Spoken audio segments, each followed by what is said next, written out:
आता ते म्हणायला लागलेत आता मला कुठेतरी बसवा. हा नियतीचा खेळ आहे, हा नियतीचा खेळ आहे. माजी मंत्री बाळाभाऊ भेगडे आणि पोपट भेगडे म्हणजे भारतीय जनता पार्टी नाही. ते म्हणाले साहेब मला वाचवा असं मी म्हणालो.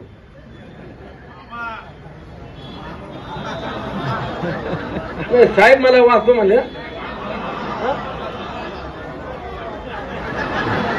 मामा ते माझे मामा आहे, मामा मला वाचवा. आता ते म्हणायला लागलेत आता मला कुठेतरी बसवा. हा नियतीचा खेळ आहे, हा नियतीचा खेळ आहे. तुम्ही चांगल्या नीतिमत्तेने जर 6 महिन्यापूर्वी असता तर तुमचा देखील भारतीय जनता पक्षाने मोठा सन्मान केला असता. तुम्ही भारतीय जनता पक्षामध्ये नेत्यांना जाऊन माझ्या विरोधात जे जे काही सांगितलं ते सगळं मला सांगतात.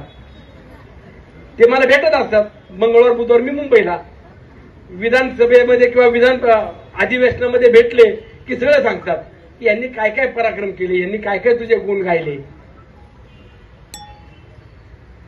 म्हणून मला तुम्हाला देखील सांगायचंय की माजी मंत्री बाळाभाऊ भेगडे आणि पोपट भेगडे म्हणजे भारतीय जनता पार्टी नाही.